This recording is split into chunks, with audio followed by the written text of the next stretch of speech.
welcome to mini episode 250 of Real Life Ghost Stories. As if we have done 250 mini episodes. That is wild.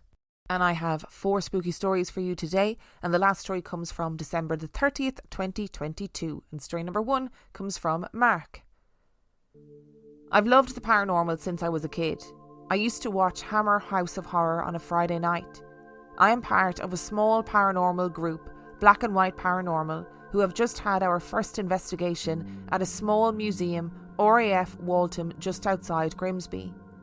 My first experience of the paranormal was at my nan's house, which was very creepy at the best of times. I was playing with my train set on my own when I could hear heavy breathing. I wasn't scared, but I held my breath and I could still hear it. After a while, I went and joined my mum and my auntie and told them about it. They said not to worry, as it would have been my granddad who had died in that room before I was born. He did have breathing problems prior to him passing. It didn't bother me at all, and I've been into ghost hunts ever since. I've seen feet outside the bedroom door and a cigarette coming up the stairs in the house. My favourite place I have investigated is Drakelow Tunnels in Kidderminster. I've had EVPs and heard footsteps following us down a corridor. The place is awesome and absolutely pitch black. You could slap someone and they wouldn't know you were there. I'm the sceptical one that always gets sent down dark corridors first. See, here's the thing, Mark, right? That's who I would like to be. If I was at a paranormal investigation, I would like to think I'd be the one that'd be like, yeah, I'll go first. Yeah, I'll go in that room on my own. Yeah, I don't care. I don't mind. Inside, I would be screaming and crying and begging not to be made do it. Because while I'm relatively sceptical, I'm also happy with never seeing anything paranormal again. So, pretty pleased to keep it that way. I love how your mum and your auntie were like so blasé. It's probably your granddad. He did die in that room and he did have breathing problems. Now go back to playing with your train set in the scary haunted room. But like you said, it sounds like you really weren't scared. And it sounds like it sparked an interest in the paranormal for you that has been a lifelong thing, which is pretty amazing. And I always have great respect for anybody who does paranormal investigations because they're not easy, you know? And I think what you see on TV gives like a false perception of what happens on a paranormal investigation. It's cold. You're generally wrapped up in layers. Not very much happens for a very long time. And then when stuff does happen, it's fucking scary. So massive hats off to all the paranormal investigators out there. You have my utmost respect. And story number 2 comes from Jocelyn. My first experience was when I was really young. When I was in 2nd grade, my grandpa on my dad's side passed away. I didn't get many memories with him, but the ones I do have feel more like dreamy memories. However, I now know how much he loved us and was the most giving man his grandkids knew. When he passed, I didn't really get sad like the rest of the family, which made me feel really guilty. There was complete chaos when his funeral was being put together, and I remember having to fly with my sister accompanied by my godparents. My dad flew in advance and my mother couldn't come due to legal reasons. We didn't even get to see or formally attend my granddad's funeral or burial. It made me sad to think we couldn't visit him in his last moments and not even get to say goodbye properly. The entire time I was in Mexico felt like I was just getting through the day helping get tasks done for the morning week and catering to my grandmother. She was severely grieving and couldn't even leave her room. Once I got back home, it hit me. And I became very sad, especially for my parents, because both of my parents had been very close to my grandpa, especially my mom. I remember soon after this having a dream so real I swear I was actually there. All I could recount from it was this. I felt like I was in my room and started walking around my house until I found myself in a place that I had never seen or been before, but it felt so familiar. I was sad out of nowhere and I began to see a light. Like a beam of light that shot straight up from the ground, but I couldn't tell where it started and where it ended.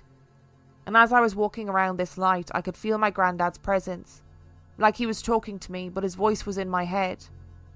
I don't remember the entire conversation, but I remember him saying it's going to be okay.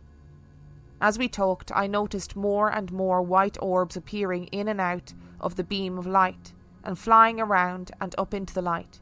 And within them I knew exactly which one was my granddad. I'm not sure if anyone in my family ever believed me, but I remember my mom getting very happy as I recounted my dream to her. She said, "Thank you for sharing that, and we just simply moved on. I still visit his grave, and while I didn't get a lot of time with him on earth, I'd like to think he's still around, embracing us with his love. The second event that follows still breaks my heart to talk about and makes me teary-eyed. I always loved having pets and still do to this day. My senior year of high school, I had 2 chihuahuas, mother and daughter, and they passed away about a month apart from each other. I was absolutely devastated, especially because the little daughter literally passed away in my arms. A few months later, my dad called me and asked if I'd be willing to care for an injured dog. I automatically said yes, and thus Lola came into my life. She was perfect, and I loved her the second I laid eyes on her. She had a really bad injury on her lower back and legs. She literally could not walk at first. She was run over by a truck, and my dad's friend grabbed her and took her in, except, as funny as this sounds, had to give her away due to his dog getting jealous. I'm not kidding. Anyway, I cared for her day and night and literally hand-fed her and gave her water with a little spoon. I gave her a lot of love and basically slept on the ground by her side. After months and months of care and what I like to call home therapy, she was able to walk again. As time went on, she even began running and jumping again. Turns out that Lola was an amazing athlete. She could parkour off of anything, and she loved doing tricks. Tricks I didn't teach her, but she still somehow learned. Anyway, years went on, and while I was away in college, she got out and was lost. I came back to look for her along with the rest of my family and was unable to find her. After a few weeks, we came to the conclusion that we probably wouldn't find her after a week of non-stop searching. It broke my heart. I cried for weeks non-stop, and even to this day, reminders of my sweet girl bring me to tears. Earlier this year, I moved in with my boyfriend to a new city, and while everything has been fine, I occasionally deal with seasonal depression. One night, I was particularly missing her, and in my dream, I remember she had come back to me. All I remember from my dream was I was a bit younger, and at first surrounded by white nothingness. I wasn't afraid, but I was confused. I heard water running gently and turned around to a scene of an open field with a stream running nearby. I approached it, sat down and put my feet in the water. I particularly remembered leaning back, gazing at the sky, when suddenly, next to me, I felt a small movement. It was Lola. She was curled up next to me, sleeping peacefully. I could feel her warmth next to my body and how soft she felt as I patted her gently.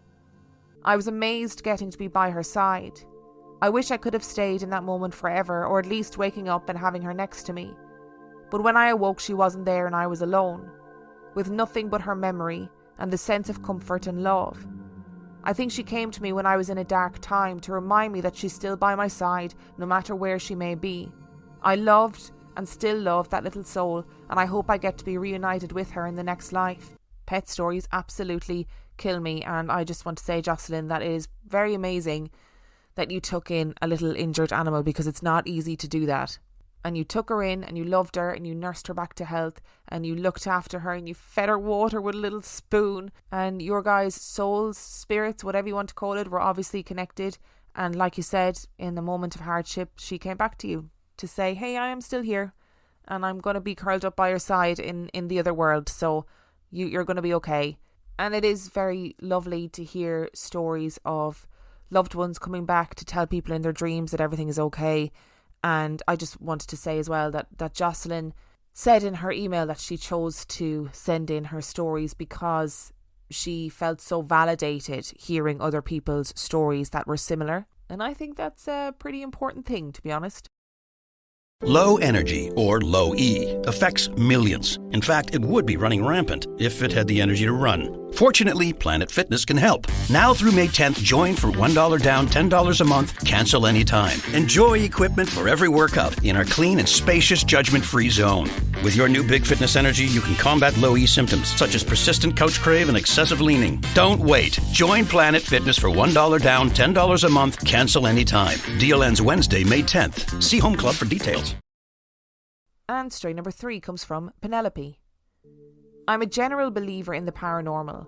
I can sometimes feel the energy in the room and have had dreams about something happening and then it does, and I've seen ghosts before. My mom also believes in the paranormal, but a lot less. This story is my mom's. When I was a baby, like 1 or 2, I would usually sleep in my own room, but I would wake up and start crying around 2 to 4 times a week. One night I woke up crying, so my dad went to my room to go and rock me back to sleep.